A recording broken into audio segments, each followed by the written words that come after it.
Vikramshila IAS coaching institute 14 बीघा ऋषिकेश। कल हमने rapid revision में बाबर के बारे में पढ़ा। रैपिड रिवीजन कर रहे थे लेकिन अंदर से शिक्षक का कुछ आया और उसने पूरा डिटेल बताने का प्रयास किया। आज कोशिश करेंगे कि जल्दी जल्दी क्या करें, हम आगे तक बढ़े। ठीक है, आज हमने पढ़ना है, बाबर की कल मृत्यु हो चुकी थी। तो बाबर के 4 पुत्र थे भाई। सबसे बड़ा पुत्र था हुमायूं, जिसका मतलब होता है भाग्यशाली। क्या मतलब होता है? भाग्यशाली। सबसे बड़ा पुत्र था हुमायूं, फिर था कामरान, फिर था अस्करी, फिर था हिंदाल। ठीक है, हुमायूं जो था बड़ा आज्ञाकारी पुत्र था। क्या था? आज्ञाकारी पुत्र था। बाबर ने मरने से पहले हुमायूं को कहा था कि साम्राज्य अपने भाइयों में क्या कर देना, विभाजित कर देना, और इसने ऐसा किया, जो कि क्या हुआ, साम्राज्य को जिसने क्या किया, कमजोर किया। जिसने क्या किया, साम्राज्य को कमजोर किया। हुमायूं की जो बुरी स्थिति हुई आगे चलकर, वो इसी कारण हुई कि उसने साम्राज्य का विभाजन कर दिया, अपने भाइयों में क्या कर दिया, उसने बांट दिया। ठीक है, 23 साल का था हुमायूं जब राजा बना। कितने का? ये मुगलों में आप ऐसे ही पढ़ेंगे, कोई 23 साल में बन रहा, अकबर 14 साल में बन रहा, 13 साल कुछ महीने कुछ दिन में बन रहा है ना। बाबर भी मेरे ख्याल से बहुत जल्दी बन गया था, बहुत छोटी उम्र में बन गया था, है ना। बाबर भी क्या बहुत छोटी उम्र में बन गया था। ठीक, अब क्या हुआ कि क्वेश्चन बना कि मुगल शासकों में एकमात्र शासक कौन था जिसने साम्राज्य का विभाजन किया? तब आपने आंसर देना हुमायूं। साम्राज्य का विभाजन मतलब जो साम्राज्य खड़ा किया था किसने? बाबर ने, वो अपने भाइयों में उसने बांट दिया। इतना क्लियर हो गया? ठीक है। कहा जाता है कि जो कठिनाइयां थी वो हुमायूं को विरासत में मिली थी। कठिनाइयां क्या हुमायूं को विरासत में मिली थी, क्योंकि बाबर को टाइम मिला नहीं साम्राज्य को क्या करने का। एक तो वो युद्धों में ही रत रहा, 4 युद्ध लड़े, कल मैंने बता दिया था कौन कौन से युद्ध लड़े। तो साम्राज्य को एक जो स्ट्रॉन्ग किया जाता है ना, उस तरह से नहीं कर पाया हो। तो सारी जो समस्याएं आई वो किसके सामने आई? हुमायूं के सामने आई। अच्छा, शुरू शुरू में क्या हुआ कि बाबर का एक मंत्री था जिसका नाम था निजामुद्दीन अली खलीफा। निजामुद्दीन अली खलीफा। अब निजामुद्दीन अली खलीफा हुमायूं को योग्य नहीं समझता था राजा बनने के। कारण यह था कि वास्तव में हुमायूं के अंदर योग्यता नहीं थी, उदारता थी उसके अंदर। अफीम का सेवन करता था हुमायूं, मतलब नशा वगैरह करता था। तो यहां से क्वेश्चन बना, यूपी वालों ने पूछा कि जो निजामुद्दीन अली खलीफा है, कौन? बाबर का मंत्री, वो किसको बनाना चाह रहा था?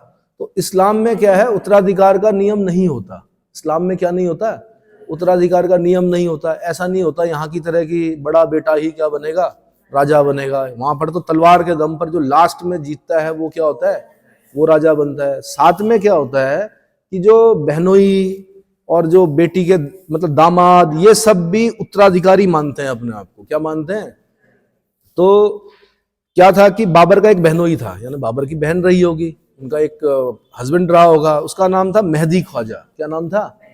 तो मेहदी ख्वाजा को बनाना चाह रहा था कौन? निजामुद्दीन अली खलीफा, बाबर का जो मंत्री था। लेकिन बाद में क्या हुआ कि जीवन को खतरे में समझकर, क्योंकि हुमायूं की तरफ और सरदार थे भाई, ऐसा होता है ना, ब्लड होता है मेन चीज। क्या होती है मोनार्की में, यानी गवर्नमेंट बाय द किंग अगर मैं बोल रहा हूँ, तो राजतंत्र में क्या होता है, ब्लड देखा जाता है कि खून किसका है। तो राजा का बेटा के प्रति क्या होते हैं, कई सरदार क्या होते हैं, वफादार होते हैं। तो बाद में अपना जीवन खतरे में समझकर मेहदी ख्वाजा को उसने बनाने की जो उसकी सोच थी उसको खत्म कर दिया, और फिर उसके बाद हुमायूं क्या किया, हुमायूं हुई अगला राजा बना। ठीक है, अब हुमायूं के सामने सबसे बड़ी कठिनाई क्या थी? मैंने कहा था आपको कल कि जब घाघरा का युद्ध हुआ तो बाबर ने बोल दिया था हुमायूं को कि अफगान सांप कुचला गया है, मारा नहीं गया है। तो जो सबसे बड़ी कठिनाई थी वो अफगान थे, अफगान शत्रु। ठीक है, दूसरा, हुमायूं के समकालीन जो अफगान नेता था वो था शेर खां। कौन था? इसके बचपन का नाम था फरीद। क्या नाम था? और इसकी 2 माँ थी, माँ और भी रही होंगी, लेकिन जो इसकी माँ थी, मतलब इसके पिता ने इसकी माँ और इसको छोड़कर एक छोटी सी जागीर देकर दूसरी पत्नी के क्या प्रभाव में आकर वहां चला गया।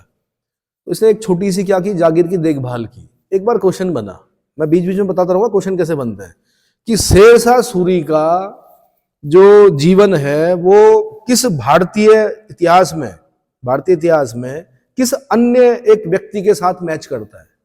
आंसर शिवाजी। किसके साथ? जैसे फरीद का जीवन कठिनाइयों में बीता, जैसे फरीद का जीवन एक छोटी सी जागीर की व्यवस्था करने में बीता, जैसे फरीद की माँ को छोड़कर उसके पिता क्या हो गए, दूसरी माँ के पास मतलब साथ रहने लगे, ऐसे ही शिवाजी का भी होता है। साजी भोसले जो हैं वो जीजाबाई को और शिवाजी को एक छोटी सी जागीर देकर क्या कर देते हैं, मतलब दादाजी कोंडदेव के संरक्षण में रखकर अपने आप क्या चले जाते हैं, दूसरी पत्नी के प्रभाव में आ जाते हैं। ठीक है, शिवाजी का जीवन भी वैसे ही कटा। ठीक है, अब इन्होंने ये दोनों क्या हैं कि छोटी जागीर का बंदोबस्त कर रहे हैं। बाद में जब इनका साम्राज्य बड़ा बड़ा हो रहा है तो उसका भी बहुत अच्छा बंदोबस्त कर रहे हैं, क्योंकि जिसने छोटी जागीर का बंदोबस्त करना सीख लिया वो बड़ी जागीर का भी बंदोबस्त क्या कर लेता है, मतलब एक बड़े साम्राज्य का बंदोबस्त भी आराम से कर लेता है। तो इन दोनों का क्या मिलता है, मतलब जो एक कैरेक्टर है वो दोनों का मैच करता है। किसका? ये अलग बात है कि शिवाजी हिंदू है और जो शेरशाह सूरी है वो अफगान है। क्या है? अफगान है, लेकिन जीवन का लगभग लगभग एक जैसा है। तो हुमायूं के समकालीन जो अफगान नेता वो कौन है? शेर खां। इसे बाद में शेरशाह सूरी के नाम से जानते हैं। दरअसल एक युद्ध होता है चौसा का युद्ध। कौन सा? उसके बाद शेर खां जो है वो शेर शाह की उपाधि धारण करता है। ये भी क्वेश्चन बना कि भाई इसका नाम पहले फरीद था, फिर इसका नाम शेर खां था, फिर इसका नाम क्या हुआ? शेर शाह हुआ। तो फरीद से शेर खां कैसे बना? तो फरीद से शेर खां ऐसे बना कि किसी के यहाँ नौकरी करता था ये, मतलब किसी के अंडर में वर्क करता था, वहां इसने एक शेर को मारा था, इसलिए इसको क्या उपाधि दी गई थी? शेर खां। ठीक है, बाद में चौसा का युद्ध जब इसने जीत लिया हुमायूं से, तब इसने अपना नाम क्या रखा? शेर शाह। तो ये दोनों ये क्वेश्चन बन चुके हैं। ठीक है, और मेरे ख्याल से नौकरी करता था बहार खां लोहानी के यहाँ। लोहानी या लोहानी है? कंफर्म हो? ठीक है, ठीक है। तो थोड़ा थोड़ा याद रखना है नाम, इतिहास कुछ नहीं है, कहानी है। बाद में जो मेन आपने पढ़ना है प्रशासन पढ़ना है। क्या पढ़ना है? आर्ट एंड आर्किटेक्चर पढ़ना है। अगर आप यूपीएससी दे रहे हो तो वहां पे आप देखेंगे कि 90% 80% जो क्वेश्चन बनते हैं वो आर्ट एंड आर्किटेक्चर से बनते हैं। हमारे लिए वहां पर शेर शाह उतना इंपॉर्टेंट नहीं होता जितना उसका मकबरा इंपॉर्टेंट होता है, जो कि सासाराम में, जो कि झील के बीच में है, जो उसकी पूरी गिनना पड़ता है कितनी मंजिलें, क्या बना हुआ, क्या क्या है ना, ये सारी चीजें। तो फिलहाल लेकिन अभी जो लोक सेवा आयोग है उसका लेवल अभी वहां तक उतना नहीं पहुंचा आर्ट एंड आर्किटेक्चर में, लेकिन फिलहाल हमें कहानियां पढ़नी पड़ेंगी। ठीक है, चले जी। फिर क्या हुआ? दूसरा जो शेरशाह सूरी का एक दूसरा विरोधी है वो गुजरात का बहादुर शाह है। कौन है? अब जब हम गुजरात पढ़ रहे थे तो मैंने आपको बताया था कि यहां से भी एक क्वेश्चन बना कि किसने गुजरात के नहीं पुर्तगालियों ने गुजरात के किस शासक को डुबाकर, धोखे से डुबाकर मार डाला? आंसर बहादुर शाह। बताया था, ये उत्तराखंड वालों ने पूछा था मेरे ख्याल से कभी। ठीक है, तो इसका जो दूसरा विरोधी था वो कौन था? बहादुर शाह। किसका? हुमायूं का। ठीक है, चलो जी आगे। अच्छा, कुछ इतिहासकार बताते हैं कि हुमायूं जो असफल हुआ, दरअसल उसके चरित्र में ही कुछ दुर्बलताएं थी, व्यक्तिगत दुर्बलताएं थी। जैसे अफीम लेता था, जैसे मतलब एक उदारता नहीं होती, भाइयों के प्रति उदार होना, साम्राज्य का विभाजन करना, है ना। कई जगह पर प्रैक्टिकल बनना पड़ता है। क्या बनना पड़ता है? तो ये प्रैक्टिकल नहीं था ज्यादा। ठीक है, एक चीज और बताई थी मैंने कल कि जैसे एक जगह जीत ली, एक किला जीत लिया, फिर आराम कर रहे हैं 6 महीने तक। उधर शेरशाह सूरी अपनी शक्ति बढ़ा रहा है, वो बड़ा चालाक अफगान है, फिर ये उसकी चालाकियों को समझ ही नहीं पा रहा। यानी जब लड़ाई भी हो रही है, भाई 4 लड़ाइयां लड़ी किसने? हुमायूं ने। 2 लड़ाइयां उसकी शेरशाह सूरी के साथ हुई। कौन कौन सी हुई? कौन कौन सी लड़ाइयां हुई? एक तो हुई बिलग्राम कन्नौज, और एक पहले कौन सी हुई? चौसा, और उसके बाद कौन सी हुई? बिलग्राम कन्नौज को बोलते हैं। लगभग 1539 और 1540 के आसपास, 1539 1540 के आसपास। 1539 में चौसा होता है जो शेरशाह सूरी और हुमायूं के बीच में हो रहा है, और 1540 में आपका कन्नौज ऑब्लिक बिलग्राम हो रहा है। 4 लड़ाइयां याद रखनी, वैसे तो 5 रखनी है, पर मोटी जो लड़ाई है वो 4 याद रखनी है। पहले चौसा है, फिर बिलग्राम है, फिर कौन सा है? मच्छीवाड़ा, और फिर सरहिंद। अगले पेज में मिलेगा आपको। हाँ, फिर कौन सा है? मच्छीवाड़ा है, और फिर कौन सा है? सरहिंद। तो ये 4 क्रम याद रखना आपने कि हुमायूं की लड़ाइयों के सही क्रम क्या है। आंसर सबसे पहले चौसा, और अगर इसके बीच में कोई लड़ाई आई तो उसको भी हम बीच में रखेंगे, पर जो क्वेश्चन बना है वो इन 4 लड़ाइयों को लेकर बना है। तो 2 तो शेरशाह सूरी के साथ हुई। और ये चालाक अफगान क्या करता है, इसकी समझ में नहीं आता हुमायूं के, मतलब ये ऐसी जगह चुनता है लड़ने के लिए जैसे देखता है अपना डेरा पहले लगा देता है, और हुमायूं का जो डेरा होता है वो बाढ़ के निचले मैदान में, और बारिश का इंतजार करता रहता है। और हुमायूं समझ ही नहीं पाता कि क्यों नहीं लड़ रहा। हुमायूं सोचता है इसकी इच्छा नहीं है लड़ने की। और जब बाढ़ आ जाती है, जब पूरी मुगल खेमा बाढ़ में क्या हो जाता है, डूब जाता है, और तब भी दिन में नहीं, तब भी रात को आक्रमण करता है। सबसे अच्छी नींद कब आती है? 1 बजे, 2 बजे, ऐसे आक्रमण करता है। समझ में आया? तो ये चालाक अफगान है। ये तो 5 साल रहा, अगर ये और जिंदा रह गया होता तो पता नहीं क्या करता है। समझ में आया? इसके जो उत्तराधिकारी थे शेरशाह सूरी के, वो उतने योग्य नहीं थे। शेरशाह सूरी योग्य था। ये मुगलों को वास्तव में निकाल देता। कहां से? हिंदुस्तान से। चलो जी, फिर लेनपूल हैं एक इतिहासकार बहुत बड़े, वो लिखते हैं कि हुमायूं की असफलता का एक मुख्य कारण उसकी सुंदर परंतु विवेक रहित दयालुता थी। उसकी दयालुता जो थी, दयालुता हमेशा सुंदर होती है। Forgiveness is the best revenge बोला जाता है। फॉरगिवनेस, किसी को माफ करना, क्या सबसे बड़ा क्या होता है? बदला होता है। लेकिन क्या माफ करोगे वर्तमान युग में? है ना।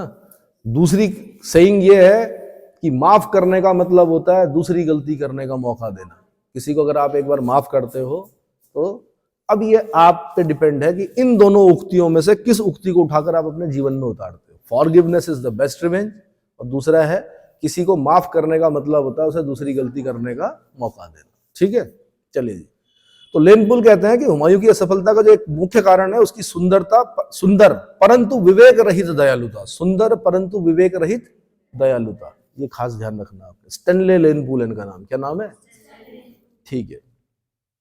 1531 में कालिंजर, जहां का शासक कौन है? प्रताप रुद्रदेव है, पर पहला आक्रमण करता है कौन? हुमायूं। फिर क्वेश्चन बनेगा, हुमायूं का पहला आक्रमण किस पर हुआ? कालिंजर पर हुआ। हुमायूं के समकालीन कालिंजर का राजा कौन था? आंसर प्रताप रुद्रदेव था। ठीक है, फिर आगे। हुमायूं का कालिंजर आक्रमण मूलतः बहादुर शाह की बढ़ती हुई शक्ति को रोकने का प्रयास था, क्योंकि गुजरात का जो बहादुर शाह था वो अपनी लगातार शक्ति बढ़ा रहा था, तो उसकी शक्ति को रोकना आवश्यक हो जाता है। क्या हो जाता है? ये तो इंटरनेशनल रिलेशन में भी देखते हो आप कि भारत कहीं महाशक्ति ना बन जाए, उसके लिए कुछ महाशक्तियां लगी हुई हैं, अपना काम कर रही है अंदर ही अंदर। क्या कर रही हैं? अंदर ही अंदर काम चल रहा है कि भारत कहीं महाशक्ति ना बन जाए। और वो तो आपको पता ही है कि ब्रिटेन ने हमें एनर्जी सोर्स से दूर रखा, बीच में एक बना के दे दिया पाकिस्तान। तापी जैसी परियोजनाएं हमारी क्या नहीं हुई? तुर्कमेनिस्तान, अफगानिस्तान, पाकिस्तान, इंडिया जैसी योजनाएं सफल, पाइपलाइन सफल नहीं हुई। अगर ऊर्जा हमारे पास होती, ऊर्जा तक हमारी सही पहुंच होती, तो अब तक तो हम पता नहीं कहां पहुंच चुके होते। ठीक है, चलिए जी। फिर क्या हुआ? हुमायूं का कालिंजर पर आक्रमण क्यों हुआ? तो आपने बोलना है हुमायूं ने कालिंजर पर आक्रमण क्यों किया। क्वेश्चन पूछेगा, आपने बोलना कि बहादुर शाह की बढ़ती हुई शक्ति को रोकने के लिए। किसके लिए? बहादुर शाह की बढ़ती हुई शक्ति को रोकने के लिए। ठीक है। फिर हुमायूं ने अफगानों के साथ भी निपटना था, क्योंकि आपको पता है अफगान सांप कुचला गया था, मारा नहीं गया था। तो अफगानों से पहला मुकाबला जो हुआ वो दोहरिया के युद्ध में हुआ, जो कि 1532 में हुआ। कब हुआ? अब ये भी इंपॉर्टेंट है, तो अब आप 5 युद्ध याद करोगे। दोहरिया, चौसा, अभी तक जो मैंने मोटे मोटे बताए, दोहरिया, चौसा, कन्नौज ऑब्लिक बिलग्राम, उसके नीचे मच्छीवाड़ा, उसके बाद सरहिंद। ये 5 याद हो गए? सही क्रम, ठीक है। तो अब 1532 में क्या होता है? दोहरिया नामक स्थान पर होता है। अफगानों का नेतृत्व कौन कर रहा था? महमूद लोदी कर रहा था। कौन कर रहा था? फिर क्वेश्चन पूछेगा, दोहरिया के युद्ध में हुमायूं का जो शत्रु था वो कौन था? वैसे तो अफगान था, लेकिन अफगानों का सरदार कौन था? महमूद लोदी। कौन था? महमूद लोदी। अफगान पराजित हो गए दोहरिया के युद्ध। क्या हो गए? और हुमायूं को क्या चाहिए था? है ना, पराजित हो गए तो अब आराम करना है, नाच गान देखना है, अफीम पीनी है ना, ये गड़बड़ कर दिया इसने। 1532 में हुमायूं ने चुनार का घेरा डाला। कहाँ का?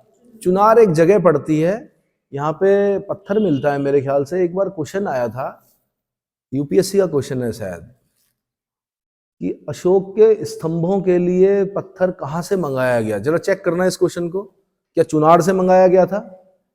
अशोक के जो स्तंभ थे, अरे पिलर एडिक्ट है, स्तंभ लेख, उसके लिए पत्थर कहां से, बलुआ पत्थर, चुनार का बलुआ पत्थर, सैंडस्टोन मंगाया गया। ये यूपीएससी का क्वेश्चन रहा है कभी, है ना। फिर बोलते हो आप जालिम बोलते हैं, तो जालिमों ने क्या पूछा, ये नहीं पूछा कि, पूछते ना लौरिया नंदनगढ़, लौरिया अरराज, पूछते कि सबसे पहले किसने पढ़ा, किसने ढूंढा, हम आंसर देते टिफेंथलर। क्या पूछा कि पत्थर कहां से लाए, बलुआ पत्थर, आंसर चुनार से लेके आए। याद हो गया, ठीक है। तो चुनार का घेरा डाला भाई। उस समय किसके अधीन था ये चुनार, शेर खां के। शेर खां कौन, शेरशाह, शेरशाह सूरी, क्या है, शेरशाह सूरी। फिर क्या हुआ जी, शेर खान ने हुमायूं की अधीनता स्वीकार कर ली। बड़ा चालाक अफगान था, उसको पता था कि मैं लड़ नहीं सकता इसे अभी, क्योंकि उसके पास शक्ति नहीं थी। उसने क्या कर लिया, अधीनता स्वीकार कर ली और अपने लड़के कुतुब खां के साथ एक अफगान सैनिक टुकड़ी मुगल सेवा में भेज दी। खुद नहीं गया, पता था मुझे तो अभी शक्ति अर्जित करनी है, बेटे को भेज देता हूं। वैसे कई बेटे होते थे इनके, एक बेटा भेज दिया, कोई दिक्कत नहीं। अपने किस बेटे को भेजा, आंसर कुतुब खां को भेजा। किस बेटे को भेजा, कुतुब खां को भेजा। याद हो रहा है कि नहीं हो रहा है, याद करने की कोशिश करो, ठीक है। कुतुब खां को भेजा, ठीक है जी। फिर क्या हुआ, 1532 में बहादुर शाह ने रायसीन के महत्वपूर्ण किले को जीत लिया और 1533 में मेवाड़ को संधि करने के लिए विवश किया। उधर बहादुर शाह अपनी शक्ति बढ़ा रहा, कौन, गुजरात का बहादुर शाह। तो बड़ी दिक्कत हो जाती है भाई। हुमायूं को जब पता चला कि बहादुर शाह ने क्या कर लिया, रायसीन के किले को जीत लिया है और मेवाड़ को संधि करने के लिए बाध्य कर लिया, बहादुर शाह ने क्या किया, एक टर्की का प्रसिद्ध तोपची था रूमी खां, उसकी सहायता से एक अच्छा तोपखाना तैयार कर लिया। तो आपने बोलना, आपसे क्वेश्चन पूछेगा कि गुजरात के शासक बहादुर शाह का तोपची का नाम क्या था, आंसर रूमी खां। ये तोपची बड़े इंपॉर्टेंट होते हैं। जैसे बाबर के तोपची का नाम पूछता है कई बार, तो क्या बताया था मैंने, उस्ताद अली और मुस्तफा, उस्ताद अली और, अगर वो तोपची ना होते तो मेरे ख्याल से मुझे लगता है कि युद्ध ना जीत पाता, क्योंकि मेन जो वो था वो तुलुगमा युद्ध पद्धति और तोपों का कमाल था फर्स्ट बैटल ऑफ पानीपत में। तो तोपचियों के नाम भी इंपॉर्टेंट होते हैं। ऐसे ही बहादुर शाह के तोपची का नाम क्या है, जो कि टर्की का था, जिसका नाम था रोमी खां, ठीक है जी। 1535-36 में बहादुर शाह पर आक्रमण कर दिया, किसने, हुमायूं ने। क्या हुआ कि बहादुर शाह पराजित हुआ, हुमायूं ने मांडू और चंपानेर के किलों को जीत लिया। मांडू और चंपानेर की विजय कर ली, मांडू और, ये एक उसकी बड़ी विजय थी। क्या थी, बहादुर शाह ठीक ठाक पावरफुल राजा था, तो उसको हराना एक बड़ी बात थी। तो मांडू और चंपानेर की विजय कर ली, ठीक है जी।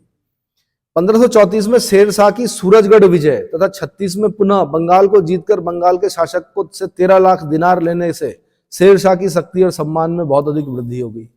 अब क्या हो गई, उधर शेरशाह सूरी क्या कर रहा है, अपनी शक्ति बढ़ा रहा है ना।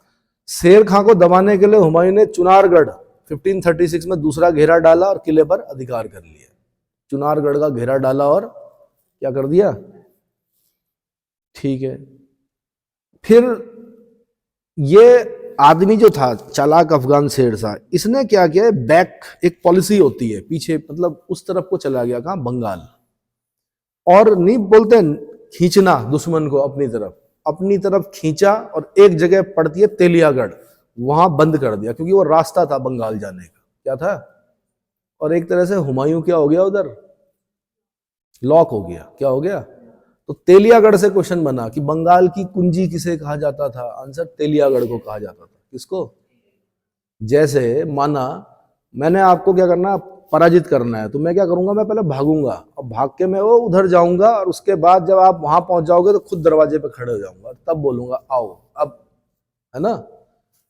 आपको फंसा कर क्या करना, आप पर आक्रमण करना, वही चाल चली किसने, शेरशाह सूरी ने। तो तेलियागढ़ से क्वेश्चन बना हुआ, एक बंगाल की कुंजी किसे कहते थे, तेलियागढ़, ठीक है जी। फिर क्या हुआ,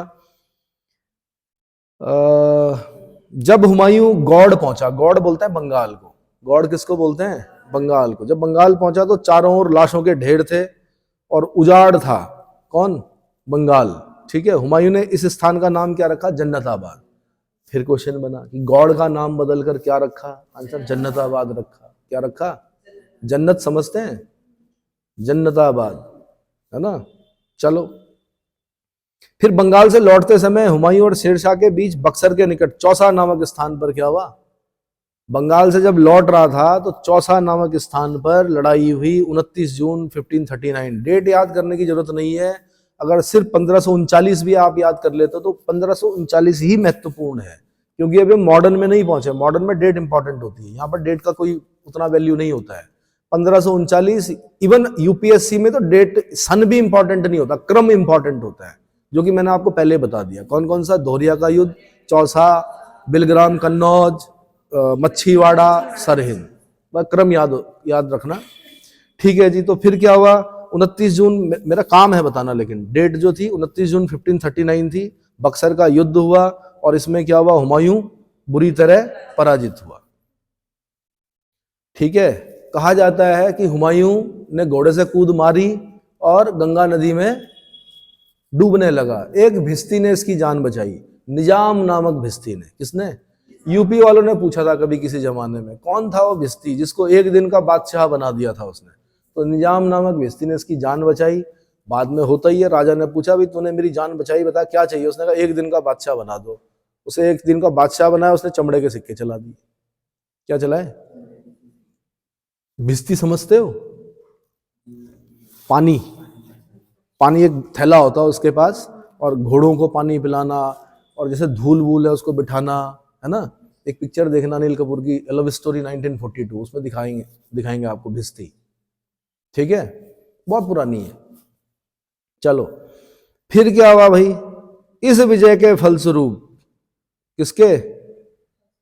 इस विजय के, यानी चौसा के विजय के फलस्वरूप शेर खान ने अब अपना नाम शेर शाह रख दिया। क्या रख दिया? शेर शाह रख दिया। क्या रख दिया? ठीक है। और अपने नाम का खुतबा पढ़ाया, अपने नाम के सिक्के चलाए। अपने नाम का खुतबा पढ़ा। राजा जब बनते हैं तो अपने नाम का खुतबा पढ़ा जाता है। जुम्मे की नमाज राजा की तरफ से होती है ना। जुम्मा मतलब शुक्रवार, है ना। और अपने नाम के सिक्के चलवाए। क्या चलवाए? ठीक है जी। फिर उसके बाद फिर 17 मई 1540 कन्नौज ऑब्लिक बिलग्राम का युद्ध हुआ, जो कि शेरशाह सूरी और किसके बीच में? हुमायूं के बीच में हुआ। किसके बीच में हुआ? 17 मई 1540 कन्नौज ऑब्लिक बिलग्राम का युद्ध किस किस के बीच में? शेरशाह सूरी और हुमायूं के बीच में। इसमें भी हुमायूं हार गया। हुमायूं फिर डूब गया। किसमें? पता नहीं क्या आदमी था, हर बार नदी में गिर जाता था। और इस बार उसकी जान किसने बचाई? शमशुद्दीन ने बचाई। और इसको अतका खां कहा जाता है। क्या कहा जाता है? अतका खां। तो राजा की जान बचाना बहुत बड़ी बात होती है। अब ये शमशुद्दीन अतका खां कहां दिखेगा आपको? बताओ। अब शमशुद्दीन अतका खां सुन लो, और इसकी वाइफ का नाम है, जो कि बाद में अकबर की वजीर बनती है और अकबर की धायमा। कौन? महामनगा। कौन? शमशुद्दीन अतका खां। शमशुद्दीन अतका खां की वाइफ महामनगा।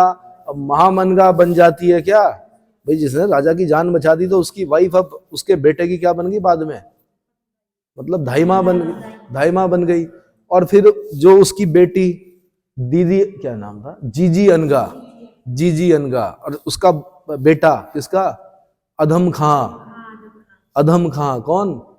शमशुद्दीन अतका खां का बेटा अधम खां। ये बन गए हेड, मतलब मेन हो गए। राजा के बगल में रहने वाले नहीं होते। अब हुमायूं तो आगे चल के मर जाएगा, लेकिन अकबर के लिए परेशानी खड़ी करेंगे ये चारों। कौन? आगे चलकर एक अतका खेल करके गुट बनेगा, उसमें ये चारों होंगे, साथ में और लोग भी होंगे। तो क्या होता है कि अकबर जो है ना 14 साल में राजा बनता है। और किसकी सहायता से बनता है? बैरम खां की सहायता से। आपने सुना होगा कि सेकंड बैटल ऑफ पानीपत 1556 किस किस के बीच में लड़ा गया? हेमचंद्र विक्रमादित्य, लास्ट विक्रमादित्य था हेमू, जो कि कभी रेवाड़ी की सड़कों में नमक बेचा करता था। एक दिन क्या हुआ? वो राजा बना। राजा बनने के बाद उसकी लड़ाई हुई किसके साथ? मेन वही था। तो अकबर के साथ लड़ाई हुई। अकबर बच्चा था, 13 साल कुछ महीने कुछ दिन का। ठीक है, तो किसने हराया उसको? उसको हराया किसने? बैरम खान ने। और वो भी चालाकी से हराया, ऐसा नहीं है हेमू जीत रहा था, लेकिन क्या किया गया कि हाथी पे बैठा हुआ था, उसकी आंख पे तीर मारा गया। क्या किया गया? वो मूर्छित होकर नीचे गिरा। और जो भारतीय सेना थी वो बिल्कुल आप जैसी थी कि जब तक राजा गद्दी पर बैठा है सब पढ़ रहे हैं, राजा उठा मतलब सब तितर बितर हो जाते थे। जैसे आप लोग भी होते हो, जब तक मैं हूं तब तक आप पढ़ रहे हो, और जैसे ही मैं गया तो उसके बाद तितर बितर और इधर उधर बातें करना। वैसे ही हमारी सेना भी, हमारी पराजय के कारण भी यही था, है ना, तितर बितर हो गई। बल्कि ये भी कहा जाता है कि अकबर की विजय एक दैवीय संयोग था, और हेमू की जो पराजय थी वो क्या थी, मतलब हेमू की पराजय ना, मतलब एक बोल सकते हैं अभागा नहीं होता कि जीतते जीतते लास्ट में क्या हो गया, हार गया। और फिर उसके बाद आपको पता ही है, बैरम खां ने पंजाब में कालानौर नामक स्थान पर, कालानौर जगह है जहां पर उसने एक पत्थर का सिंहासन बनाया, अकबर को बिठाया, ठीक है, हेमू को लाया गया, अकबर को कहा भाई तलवार लगा इसकी गर्दन पे, तलवार लगाई, बच्चा क्या करता, और गर्दन काट दी। किसने, बैरम खान ने। और कहा कि गाजी, कौन, जहीरुद्दीन, सॉरी अकबर का जलालुद्दीन मोहम्मद अकबर, मोहम्मद गाजी, क्या उपाधि दी, और राजा बना दिया। मतलब अकबर जैसे राजा भी पत्थरों के सिंहासन पर क्या हुए हैं, राज्याभिषेक हुआ है, कॉरोनेशन हुआ है। समझ में आया आपके। तो अब क्या होता है कि बैरम खां के, क्योंकि 14 साल से 18 साल बैरम खां के अंडर में रहता है अकबर, और 18 साल से लेके 22 साल तक ये जो अतगा खां है ना, शमसुद्दीन अतगा खां, उसकी बीवी महामनगा, उसकी बेटी जीजी अनगा, उसका बेटा अधम खां, ये उसको पकड़कर, मतलब जिसे बोलते हैं ना हस्तक्षेप वगैरह, खुद वजीर बन गई कौन, महामनगा। अब भाई होता ही है, 22 साल का हो गया अकबर, समझ में आ गया उसके कि यार ऐसे तो काम नहीं चलेगा। इसको पेटिकोट शासन भी कहा जाता है। क्या कहा जाता है, पेटिकोट शासन। क्वेश्चन बना है, क्या बना है कि किस साल से किस साल तक, तो 56 में बना, 57, 58, 59, 60, 60 से लेकर 64 तक का जो समय है उसको पेटिकोट शासन का या सरकार का नाम दिया जाता है। इतना समझ में आ गया, ठीक है जी। अब अकबर की समझ में आ गया। सबसे पहले अकबर ने क्या किया, अदम खां को मृत्युदंड दिलाया, क्योंकि षड्यंत्र तो हो ही रहे थे। फिर उसको दिलाया, उसके पति को, क्या नाम था, शमसुद्दीन अतका खां को मृत्युदंड दिया। पति और पुत्र के वियोग में वो भी खत्म हो गई, कौन, महामनगा, उसकी शक्ति भी क्षीण हो गई। जब पति नहीं रहा, पुत्र नहीं रहा, तो किसके लिए करेगी षड्यंत्र। षड्यंत्र जो किए जाते हैं वो किसके लिए किए जाते हैं, किसके लिए, संतानों के लिए किए जाते हैं, अपने सगे संबंधियों के लिए किए जाते हैं। जब कोई रहा ही नहीं तो फिर क्या षड्यंत्र करने थे। समझ में आ गया। तब फिर अकबर ने अपना पैटर्न चलाना स्टार्ट किया। तो 8 साल तक प्रभाव में रहा। पहले 4 साल तक बैरम खां के प्रभाव में, और 4 साल तक इन महिलाओं के, जो गुट, मतलब जो एक गुट था अतका खेल। तो यहां पर यह गड़बड़ हो गई कि हुमायूं डूबा, शमसुद्दीन अतका खां ने इसकी जान बचाई, और ये इन प्रभावशाली हो गए। इतना समझ में आ गया, ठीक है। चलो जी, फिर क्या हुआ, तो कन्नौज के युद्ध के बाद हिंदुस्तान की सत्ता पर एक बार फिर अफगानों का क्या हो गया, क्या हो गया, अधिकार हो गया। हुमायूं को बोला गया कि भाई अब आप क्या यहां पर रहे तो आपके जीवन के लिए क्या खतरा है, खतरा है। हुमायूं को निर्वासित होना पड़ा। कितने साल, 15 साल तक निर्वासित रहा ये व्यक्ति। कितने साल तक, हाँ, कुछ ऐसा है, शेर है ना कि क्या, जिंदगी की राह में कई ऐसे भी दौर गुजरे हैं कि तारीख ने खता की, सदियों ने सजा पाई है। तो गलती कहां हो गई, वो जो आराम परस्ती थी ना, वो गड़बड़ हो गया। स्पाइडरमैन ने कहा था, great powers comes with great responsibility. जब आपको पावर्स दी जाती है तो आपकी रिस्पॉन्सिबिलिटी भी बढ़ जाती है। क्या हो जाती है, आपको यार साम्राज्य दिया था, आप आराम कर रहे हो, खा पी के आराम से विलासिता में डूबे हुए हो, गड़बड़ होना ही था। 15 साल तक निर्वासित जीवन व्यतीत किया। कहा जाता है कि जब ये वहां बोलता था बाहर देशों में कि मैं हिंदुस्तान का बादशाह था, तो लोग इस पर हंसते थे कि ये भिखारी बादशाह था, ठीक है। कहा जाता है कि अकबर का जन्म अमरकोट के राजा वीर साल के महल में हुआ। ये भी क्वेश्चन बना हुआ है, अकबर का जन्म कहाँ हुआ, अमरकोट के राजा वीर साल के महल में। राजपुतानी माँ का दूध पिया था किसने, अकबर ने, ठीक है। फिर क्या हुआ, आते हैं जैसे महाराज बादशाह आपका लड़का हुआ है, क्या हुआ है, बेटा हुआ है, कौन आए होंगे ना सिपाही। तो हुमायूं के पास एक कस्तूरी के अलावा कुछ नहीं था बांटने के लिए, मतलब अशरफियां भी नहीं थी, कुछ सिक्के नहीं थे। क्या बांटा उसने सरदारों में, कस्तूरी। कस्तूरी समझते हो, कस्तूरी मृग, कस्तूरा, मास्कस क्राइसोगास्टर, हाँ हमारे उत्तराखंड में होता है भाई, खत्म कर दिए लोगों ने। हाँ, 45 ग्राम कस्तूरी निकलती है ना। मिराज बोलते हैं, मृग तृष्णिका, मृग तृष्णा, है ना, पता ही नहीं होता उसे। मतलब सब लोग, आप सब लोग भी मृग तृष्णा से ग्रसित हो, सब कुछ आपके अंदर है, सारी योग्यता है, लेकिन भटक रहे हो, क्या कर रहे हो? हाँ, तो सुगंध के पीछे ही भाग रहे हो आप लोग, आप ही के अंदर है वो। कैसे? जो बुद्धि है ना, ब्रेन, वो आपके अंदर है, उसका प्रयोग करना है और पेपर क्रैक करना है। क्या करना है? पेपर क्रैक करना है। महात्मा बुद्ध ने कहा था, आपो दीपो भवा, अपना दीपक स्वयं बनो, अपनी ही शरण में जाओ, अपने ही प्रयासों से अपने निर्वाण का मार्ग प्रशस्त करो। ठीक है, हम लोग थोड़ा बहुत रास्ता दिखा देंगे, थोड़ा सा इंटरेस्ट जगा देंगे, और आपकी उस धारणा को गलत साबित करेंगे कि इतिहास बहुत बोरिंग सब्जेक्ट है। इतिहास विज्ञान है, न कम न ज्यादा। क्रमबद्ध और सुव्यवस्थित ज्ञान को विज्ञान कहते हैं। इतिहास विज्ञान है, न कम न ज्यादा। समझ में आया? हाँ, चलो जी। तो आपको पता ही है, हुमायूं की जो एक गुरु थे, आध्यात्मिक गुरु थे, उनका नाम था मीर अली। उनकी पुत्री थी कौन? हमीदा बानो बेगम। कौन थी? हमीदा बानो बेगम। तो इन दोनों का ही बेटा है कौन? अकबर। कौन है? और अकबर का जन्म हुआ अमरकोट के राजा वीर साल के महल में। ठीक है, और बाद में इसके चाचा ने पाला इसको। किसने पाला? चाचा लोग थे ना, कामरान, अस्करी, हिंदाल, ये सब इसके चाचा लोग थे। तो उसमें से किसी एक चाचा ने पाला, बल्कि इसको एक बार किले की दीवार पे भी लटका दिया जब हुमायूं आक्रमण कर रहा था, उल्टा लटका दिया कि मैं मारता हूं तेरे बेटे को। तो चलता है वो सब किस चीज के लिए? सत्ता के लिए। सत्ता बड़ी बुरी चीज होती है भाई। ठीक है जी। फिर अब हुमायूं को भाई 15 साल तक समझ में आ जाता है। जब क्या होता है, ठोकरें लगती है तो क्या समझ में आ जाता है कि अगर तू इश्क में बर्बाद नहीं हो सकता, जा तुझको कोई सबक याद नहीं हो सकता। सुना है? तो इसको, इस लाइन को ध्यान रखना। क्या था? अगर तू इश्क में बर्बाद नहीं हो सकता। अब ये इश्क में, आप उसको अदरवाइज मत लीजिए। इश्क किसी भी चीज का हो सकता है, मतलब किसी चीज को प्राप्त करने की इच्छा, किसी चीज को, मतलब कहीं पर गलती कर दी, गलती समझ लो एक तरह से, तो बर्बाद नहीं हो सकता जब तुझको कोई सबक याद नहीं हो सकता। अब सबक कब याद हुआ? हुमायूं को जब 15 साल भिखारियों जैसा जीवन व्यतीत किया, तब गया वो ईरान। कहाँ गया? ये थे सुन्नी, ईरान वाले थे शिया। अब ईरान के शाह से मदद मांगी। ईरान के शाह ने कहा, भाई ठीक है, मैं मदद कर दूंगा, लेकिन जब तू राजा बनेगा तब तुझे अपने साम्राज्य में शिया धर्म का प्रचार करना पड़ेगा और तुझे भी शिया बनना पड़ेगा। ठीक है? तो कुछ नहीं होता है, कपड़े चेंज करने पड़ते हैं, ब्लैक कपड़े, व्हाइट कपड़े, वो चेंज किए। तो ठीक है, हुमायूं को करना पड़ा ऐसा कि ठीक है, मैं शिया क्या धर्म स्वीकार कर लेता हूं, और मैं जब राजा बनूंगा, मैं जीत जाऊंगा, अपने भाइयों को दंडित कर दूंगा, तो उसके बाद मैं अपने साम्राज्य में शिया धर्म का क्या करूंगा? प्रचार करूंगा। ठीक है, चलो जी।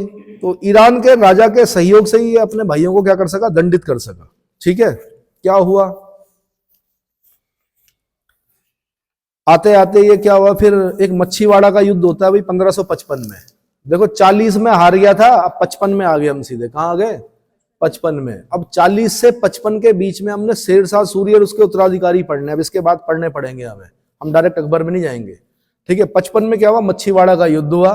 अफगान सरदार कौन था? नसीब खां था, तातार खां था। कौन था? नसीब खां, तातार खां के नेतृत्व में अफगानों ने मच्छीवाड़ा नामक स्थान पर युद्ध किया हुमायूं के साथ, जिसमें हुमायूं क्या हुआ? विजित हुआ, और पंजाब पर, किस पर? पंजाब पर मुगलों का अधिकार हो गया। किस पर हुआ अभी अधिकार? अब देखो कैसे क्वेश्चन पूछता, आगे बताऊंगा आपको। पंजाब पर अधिकार हो गया। ठीक है, 22 जून 1555 को मई में मच्छीवाड़ा का युद्ध हुआ, जून में सरहिंद का युद्ध हो गया। उसने क्वेश्चन पूछा कि दिल्ली पर अधिकार किससे किया? किस युद्ध से हुमायूं का दिल्ली पर अधिकार हुआ? तब आपने आंसर देना है ये वाला, सरहिंद, बैटल ऑफ सरहिंद बोला जाता है इसको। क्या बोला जाता है? 22 जून 1555 को मुगलों और अफगानों के बीच में फिर सरहिंद नामक स्थान पर युद्ध हुआ। अब ये अफगान कौन आ रहे हैं ये पता है ना? 40 से 45 तक शेरशाह सूरी है, उसके बाद उसके वंशज हैं एक तरह से। तो ये वो अफगान है जो लास्ट में है, शेरशाह सूरी की विरासत को जो संभाले हुए हैं उनके साथ युद्ध हो रहा, किसका किसका, हुमायूं का। तो सरहिंद के युद्ध से उसने क्या किया, हरा दिया फिर दोबारा अफगानों को। और इस युद्ध में अफगान सेना का नेतृत्व कौन कर रहा था, सिकंदर सूर। कौन कर रहा था, तो सरहिंद के युद्ध में याद रखना 100 से सरहिंद, 100 से सिकंदर। और सिकंदर ये अलेक्जेंडर नहीं है, सिकंदर सूर है। ये कौन है, सिकंदर सूर। और मुगल सेना का नेतृत्व कौन कर रहा था, बैरम खां। कौन कर रहा था। और ये भी ध्यान रखना, एक बार क्वेश्चन पूछा कि अकबर का प्रथम गुरु कौन था, नहीं था बैरम खां। बैरम खां दूसरा गुरु था। कौन था, बैरम खां दूसरे नंबर का टीचर है। अकबर के पहले गुरु का नाम कुछ और है। होमवर्क ढूंढो तब तक कौन था अकबर का पहला गुरु। ठीक है, ऐसे ही थोड़े पूछता हूं मैं आपसे प्रश्न। तो भाई बैरम खां मुगलों की तरफ से था, अफगानों की तरफ से सिकंदर सूर था। सरहिंद का युद्ध हुआ। अब्दुल लतीफ पहला गुरु था अकबर का। कौन, कोई नहीं बताएगा आपको ये बारीकियां। ठीक है, ये एक घायल व्यक्ति ही बता सकता है आपको कहां कहां पर, किस किस पेपर में कहां कहां से क्या, कौन सा तीर कहां से लगा। अब्दुल लतीफ। और दूसरा गुरु कौन था, बैरम खां। ठीक है, तो चलो जी, फिर क्या हुआ कि सरहिंद के युद्ध में मुगलों की विजय हुई, ये तो पता ही है आपको। भारत पर फिर दोबारा सिंहासन प्राप्त किया। पर क्योंकि हुमायूं का नाम भाग्यशाली है, लेकिन बड़ा अभागा है बेचारा, बड़ी मुश्किल से तो क्या हुआ था, साम्राज्य प्राप्त हुआ था। फिर दोबारा वही, मैंने आपको बताया था कि हुमायूं ने कभी क्या 1533 में मेरे ख्याल से, जरा देखना, दीन पनाह नामक नगर कब बसाया था हुमायूं ने, 1533 में बसाया था क्या, नहीं 1526 1533 में बसाया था शायद, 1533 में दीन पनाह नामक नगर बसाया था। किसने, हुमायूं ने।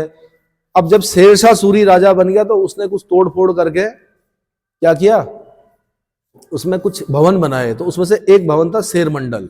शेरशाह सूरी की दो चीजें बड़ी इंपॉर्टेंट होती हैं, एक होता है पुराना किला। कौन होता है, कहा जाता है जब दिल्ली में बिल क्लिंटन आए ना, अमेरिकी राष्ट्रपति, तो सबसे सेफ जगह जो मानी गई दिल्ली में वो कौन सी थी, पुराना किला। उसके आसपास कुछ हुआ था उनका, बिल क्लिंटन का जब कोई समारोह था तो पुराने किले के आसपास किया गया, सबसे सेफ जगह दिल्ली में। ठीक है, तो जब भी आपसे पूछेगा पुराना किला, क्योंकि पहली बार जब हमने क्वेश्चन देखा ना पुराना किला किसने बनाया, तो हमने कहा अरे पागल है ये क्या, अब हमें क्या पता इतने सारे पुराने किले हैं। बट पुराना किला जो होता है वो शेरशाह सूरी द्वारा बनवाया गया था, उसको पुराना किला ही बोलते हैं, दिल्ली में है। क्या है, दिल्ली में पुराना किला। और दूसरा शेर मंडल याद रखना आपने, उसको लाइब्रेरी बना दिया किसने, हुमायूं ने। पढ़ने का बड़ा शौक था हुमायूं को, पढ़ रहा था, पढ़ के सीढ़ियों से नीचे आ रहा था, है ना। और डिप्रेशन हो चुका होगा मेरे ख्याल से 15 साल तक। जब क्या होता है, एक बादशाह भिखारियों जैसा जीवन व्यतीत करता है तो कुछ ना कुछ प्रॉब्लम तो आती है। वहां से ठोकर खाई और क्या हुआ, गिर गया नीचे। क्या हो गया, पुस्तकालय की सीढ़ियों से गिरकर इस संसार से विदा हो गया। ठीक है, दीन पनाह भवन, और उसमें जो पुस्तकालय उसका नाम है शेर मंडल। ठीक है, शेर ए मंडल या शेर मंडल, शेरशाह सूरी ने बनवाया था, क्योंकि शेर ए मंडल। इतना समझ में आ गया। लेनपुल ने कहा, स्टैनले लेनपुल, वहीं पे चूकते नहीं है बोलने में, स्टैनले लेनपुल कहते हैं कि हुमायूं जीवन भर लड़खड़ाता रहा और लड़खड़ाते हुए उसने अपनी जान दे दी, अपने प्राण दे दिए। कौन कहते हैं, स्टैनले लेनपुल। ज्योतिषी था भाई, मतलब ज्योतिष पर बड़ा विश्वास करता था हुमायूं। सप्ताह के 7 दिन अलग अलग रंग के कपड़े पहनता था। संडे को पीले कपड़े पहनता था वो। किस रंग के, संडे को पीले पहनता था, शनिवार को काले पहनता था, शनिदान वाले पहनते हैं जैसे काले, है ना। और सोमवार को सफेद रंग के कपड़े पहनता था। ये क्वेश्चन कभी किसी जमाने में, आज से 25 साल पहले यूपीएससी पूछ चुकी है, वो भी जब सब्जेक्ट हुआ करता था इतिहास, तब क्वेश्चन पूछ चुकी है। ठीक है, मुझे नहीं लगता कि अब इस तरह के प्रश्न पूछे जाने चाहिए। ठीक है, अफीम का बड़ा शौकीन था ये। अफीम देखो, बाबर शराबी था, बहुत ज्यादा शराब पीता था, ये अफीम लेता था। फिर जहांगीर शराब पीता था, है ना। लास्ट में जहांगीर ने तो यही कहा कि नूर जहां का साथ हो और शराब के प्याले हो, मुझे और कुछ नहीं चाहिए। क्या, शराब के, नूर जहां का साथ हो, शराब के प्याले हों, मुझे और कुछ नहीं चाहिए, नूरजहां के हस्ताक्षर मेरे हस्ताक्षर माने जाएं। मतलब साइन करने की भी जहमत नहीं उठाता था। कौन? जहांगीर। कहता था नूरजहां ने साइन कर दिए ना, समझ लो जहांगीर ने साइन कर दिए, सलीम ने साइन कर दिए, शेखू बाबा ने साइन कर दिए। अब ये शेखू बाबा क्यों बोला मैंने उसको? जलालुद्दीन मोहम्मद अकबर के बच्चे नहीं हो रहे थे। जब बादशाहों के बच्चे नहीं होते तो टेंशन हो जाती है कि अब साम्राज्य कौन संभालेगा। भाई इतना खून खराबा कर दिया, इतने हत्याएं कर दी तुमने, इतना बड़ा साम्राज्य स्थापित कर दिया, अब कौन करेगा, कौन उठाएगा इस साम्राज्य को, कौन देखेगा? तो बोला भाई बच्चे नहीं हो रहे हैं, तो बोला कि भाई अब तो सूफी संतों की उसमें जाना पड़ेगा, शरण में। तो कहा जाता है कि बिना जूतों के गया अकबर। कहा? शेख सलीम चिश्ती की दरगाह पर। कहाँ गया? शेख सलीम चिश्ती की दरगाह पर। और ये जो सूफी संत होते थे इनके लिए कोई बादशाह नहीं होता था। ऐसा नहीं कि चेयर लगाएंगे आओ बैठो, है ना, कुछ नहीं। तो फिर कहा जाता है कि किस मुगल बादशाह के बच्चे सूफी संतों की झोपड़ी में पैदा हुए? अकबर के सारे बच्चे शेख सलीम चिश्ती की क्या हुई? झोपड़ी में पैदा हुए। कहाँ हुए? शेख सलीम चिश्ती की। तो उसमें अकबर भी एक है। कौन है? जलालुद्दीन मोहम्मद अकबर। तो क्योंकि शेख सलीम चिश्ती इसलिए शेखू बाबा। अकबर क्या बोलता था? शेखू बाबा। और क्योंकि शेख सलीम चिश्ती इसलिए उसका नाम था सलीम। क्या नाम था? और बाद में उसका नाम पड़ा जहांगीर। क्या नाम पड़ा? जहांगीर। ठीक है,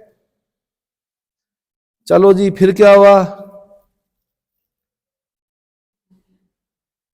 हुमायूं को एक अबुल फजल सुना है आपने? अच्छा, ऐसा नहीं कि इकलौता लड़का था अकबर।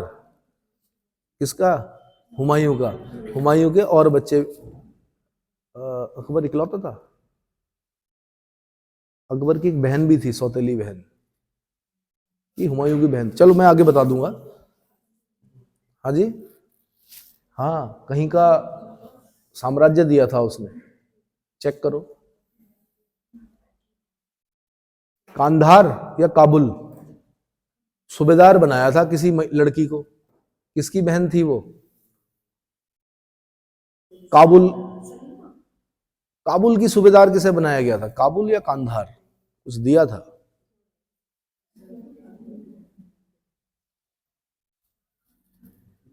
वैसे आगे आ जाएगा वो। चलो फिलहाल मैं बता रहा हूं। नहीं, कुछ और था नाम। क्वेश्चन बना है ना ये, इसलिए याद आ रहा मुझे। फिलहाल मैं आगे बढ़ रहा हूं। अबुल फजल का नाम सुना है आपने? अबुल फजल कौन? हाँ जी, और कुछ काम भी किया इसने? कौन सी? हाँ, अबुल फजल ने हुमायूं के लिए क्या कहा है? इंसान कामिल। क्या कहा है? इंसान कामिल कहकर संबोधित किया। तो ये क्वेश्चन बना है, इंसान कामिल किसने कहा है? अबुल फजल ने कहा है। ठीक है, फिर बैरम खां हुमायूं का योग्य और वफादार सेनापति था। ठीक है, राज सिंहासन प्राप्त करने में बड़ी मदद की थी, इसीलिए अब्दुल लतीफ पहला गुरु था अकबर का। फिर दूसरा गुरु नियुक्त किया गया किसको? बैरम खां को। बैरम खां शिया था। क्या था? और ये जो जितने भी मुगल हैं ये कौन है? सुन्नी है। सुन्नी कट्टर होते हैं, शिया लिबरल होते हैं।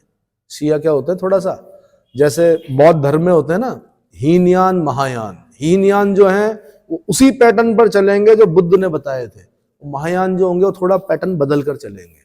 ऐसी जैन धर्म में दिगंबर और श्वेतांबर। दिगंबर बिल्कुल जो महावीर स्वामी ने कहा था उसी पैटर्न पर चलेंगे, लेकिन जो श्वेतांबर होंगे वो श्वेत वस्त्र धारण करते हैं। हर धर्म में होता है ऐसा। ठीक है, कुछ ना कुछ क्या होता है। चलो जी, स्टेनले लेनपूल ने और एक कथन कहा है बड़ा अच्छा कि हुमायूं गिरते चढ़ते गिरते पड़ते इस जीवन से मुक्त हो गया, ठीक उसी तरह जिस तरह तमाम जिंदगी वो गिरते पड़ते चलता रहा था। तमाम जिंदगी जिस प्रकार वो गिरते पड़ते चलता रहा था, उसी प्रकार हुमायूं गिरते पड़ते इस जीवन से मुक्त हो गया। ठीक है, हुमायूं संगीत प्रेमी भी था। उसने अहल ए मुराद का गठन किया। किसका किया? अहले मुराद में क्या थे? खूब सारे नर्तक और नर्तकियां, नर्तक और नर्तकियां। तो आप ही एडिक्ट नहीं हो, मोबाइल के देख रहे होंगे आप, बच्चा पैदा होते ही मोबाइल देख रहा, यूथ पूरा उसका जो आंखें हैं या जो उसका टाइम है ना, 24 घंटे में मेरे ख्याल से 10 घंटे 10-10 घंटे, कुछ लोग तो ज्यादा भी होंगे मेरे ख्याल से। कितने? 12-14 मोबाइल देख रहे हैं। तो ये सब क्या है कि ये बस मस्तिष्क के क्या है, ये एडिक्शन है। तो ये भी एडिक्ट था नाच गान देखने का।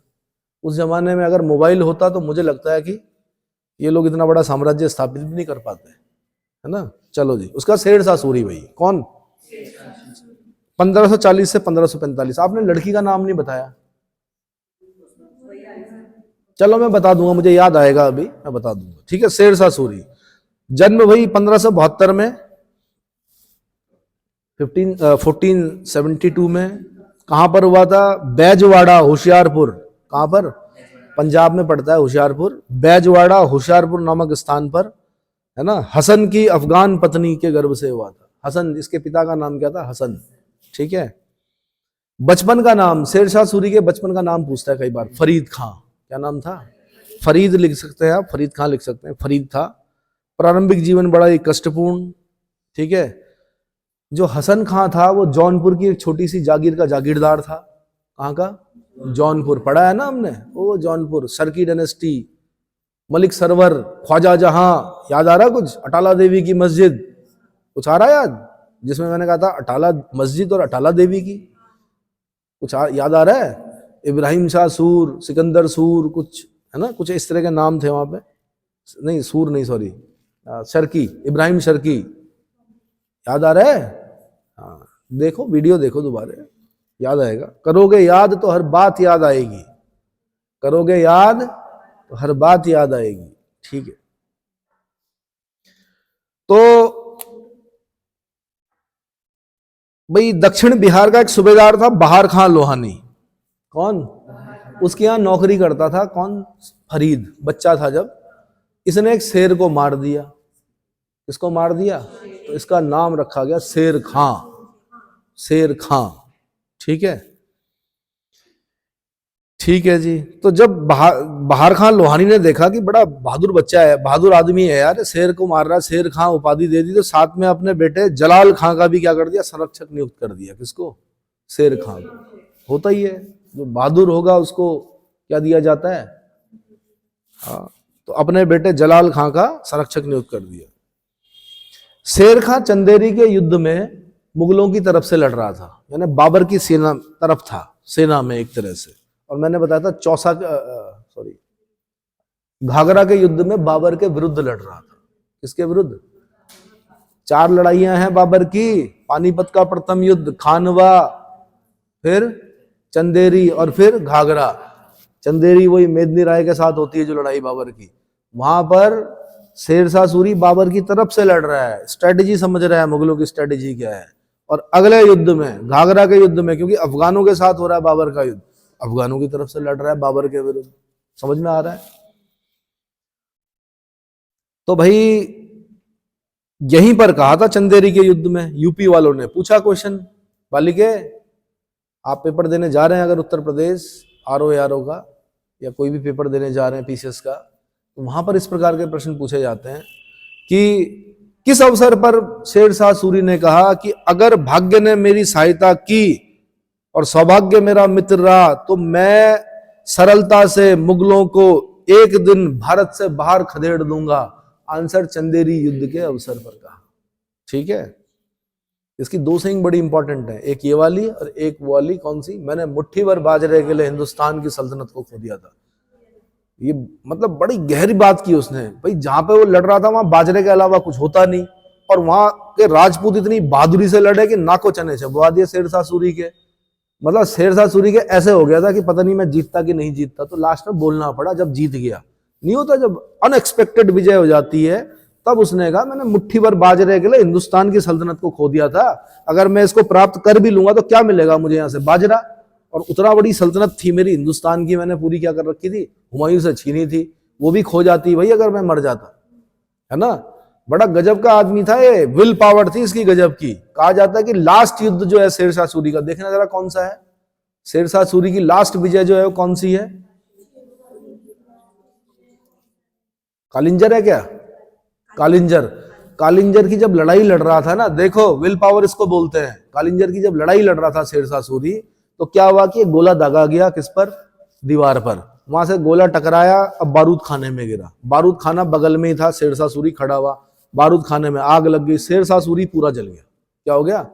पूरा जल गया, मरा नहीं। लेकिन जब सिपाही आया कि महाराज कलिंजर जीत लिया गया है, तब आखिरी सांस ली किसने? शेरशाह सूरी ने। इसको बोलते हैं विल। क्या बोलते हैं? जीतना है तो जीतना है। मतलब मरने से लास्ट सांस में उसने सुना कि कलिंजर जीत लिया गया। समझ में आया? ठीक है, चलो जी, फिर क्या है?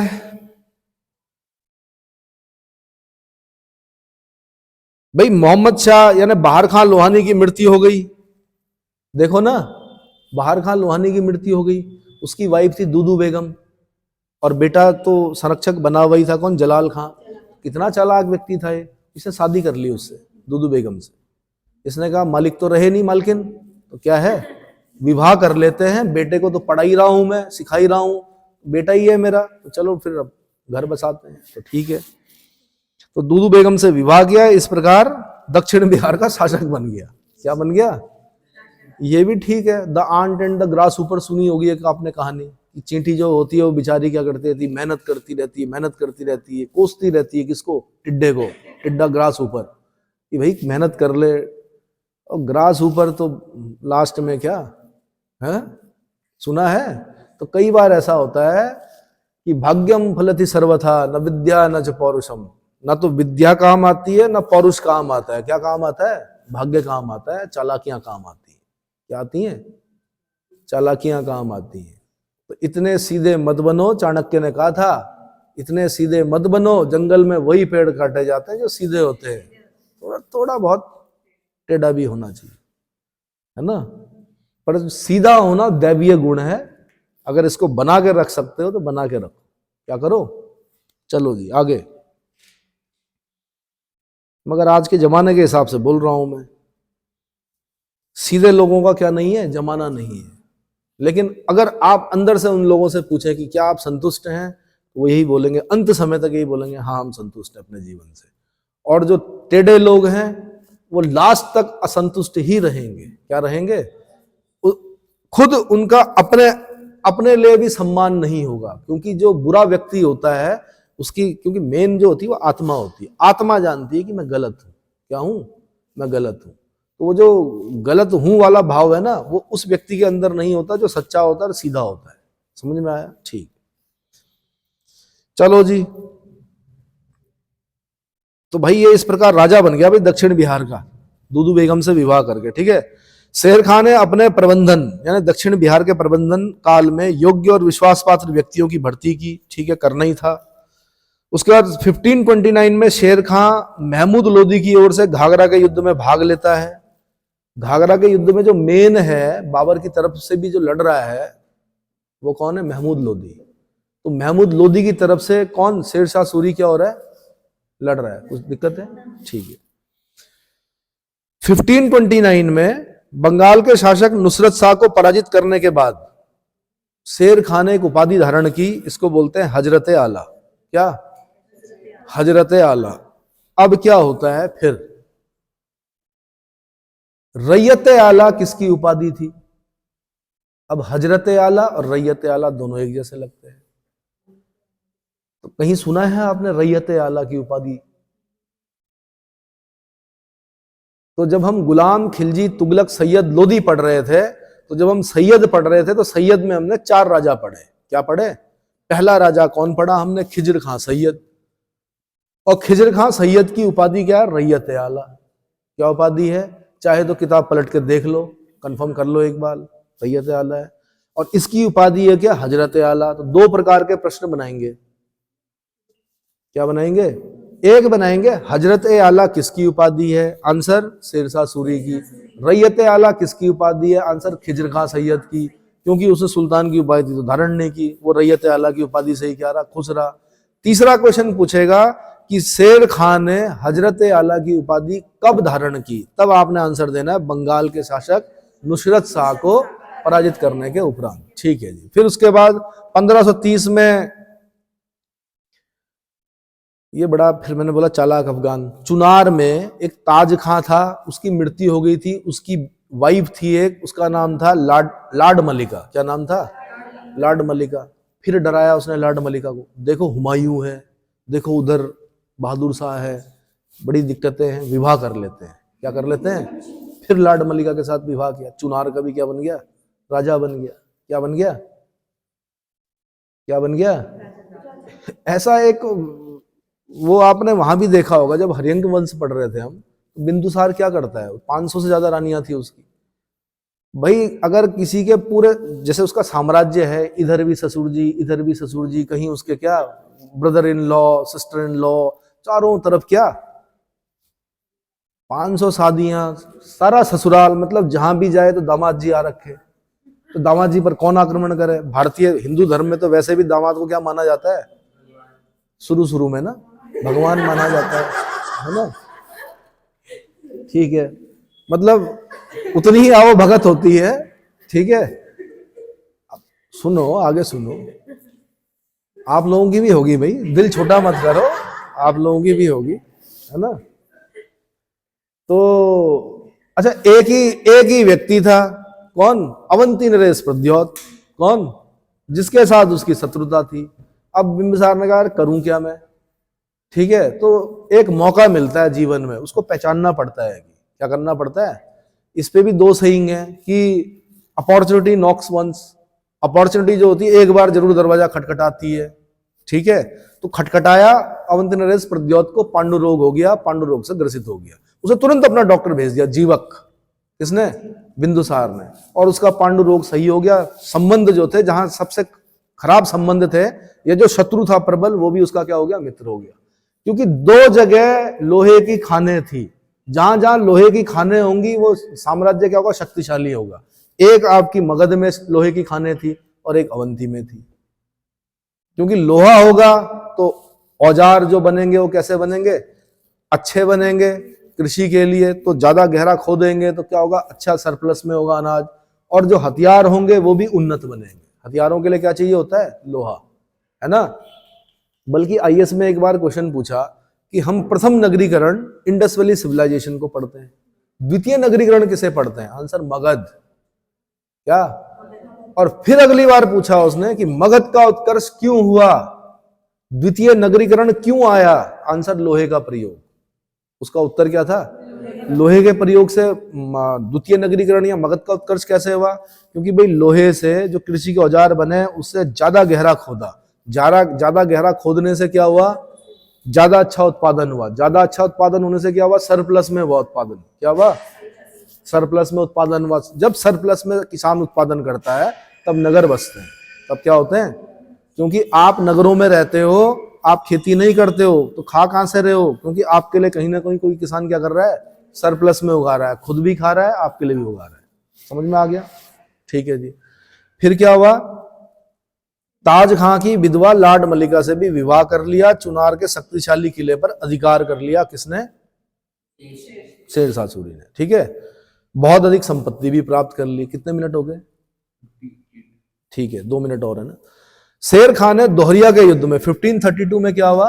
दोहरिया का युद्ध हुआ। महमूद लोदी का साथ दिया परंतु कोई महत्वपूर्ण योगदान नहीं दिया। कहा मैं साथ हूं, कुछ लोग बोलते हैं कि मैं साथ हूं लेकिन योगदान नहीं देते हैं।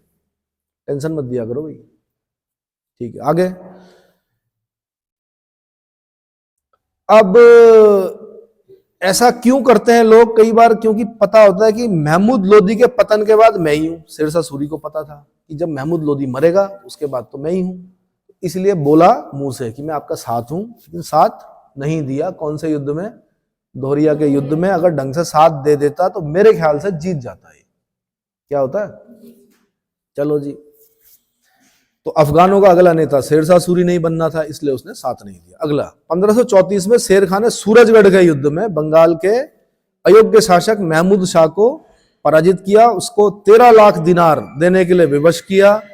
फिर चौसा के युद्ध में हुमायूं को पराजित किया। शेरशाह की उपाधि धारण की। क्वेश्चन पूछेगा शेरशाह कब बना? चौसा के युद्ध में जीतने के बाद बना। कब बना? फिर आपको पता है कन्नौज बिलग्राम के युद्ध में फिर हराया उसने। किसको? हुमायूं को। ठीक है, और हुमायूं को 15 साल के लिए क्या कर दिया? निर्वासित कर दिया। इस प्रकार 1540 में उत्तर भारत में सूरवंश की स्थापना की, जिसे द्वितीय अफगान राजवंश कहा जाता है। क्या कहा जाता है? पहला अफगान राजवंश लोदी, द्वितीय अफगान राजवंश सूर। ठीक है, आगे पढ़ेंगे थोड़ी देर में। क्या करेंगे?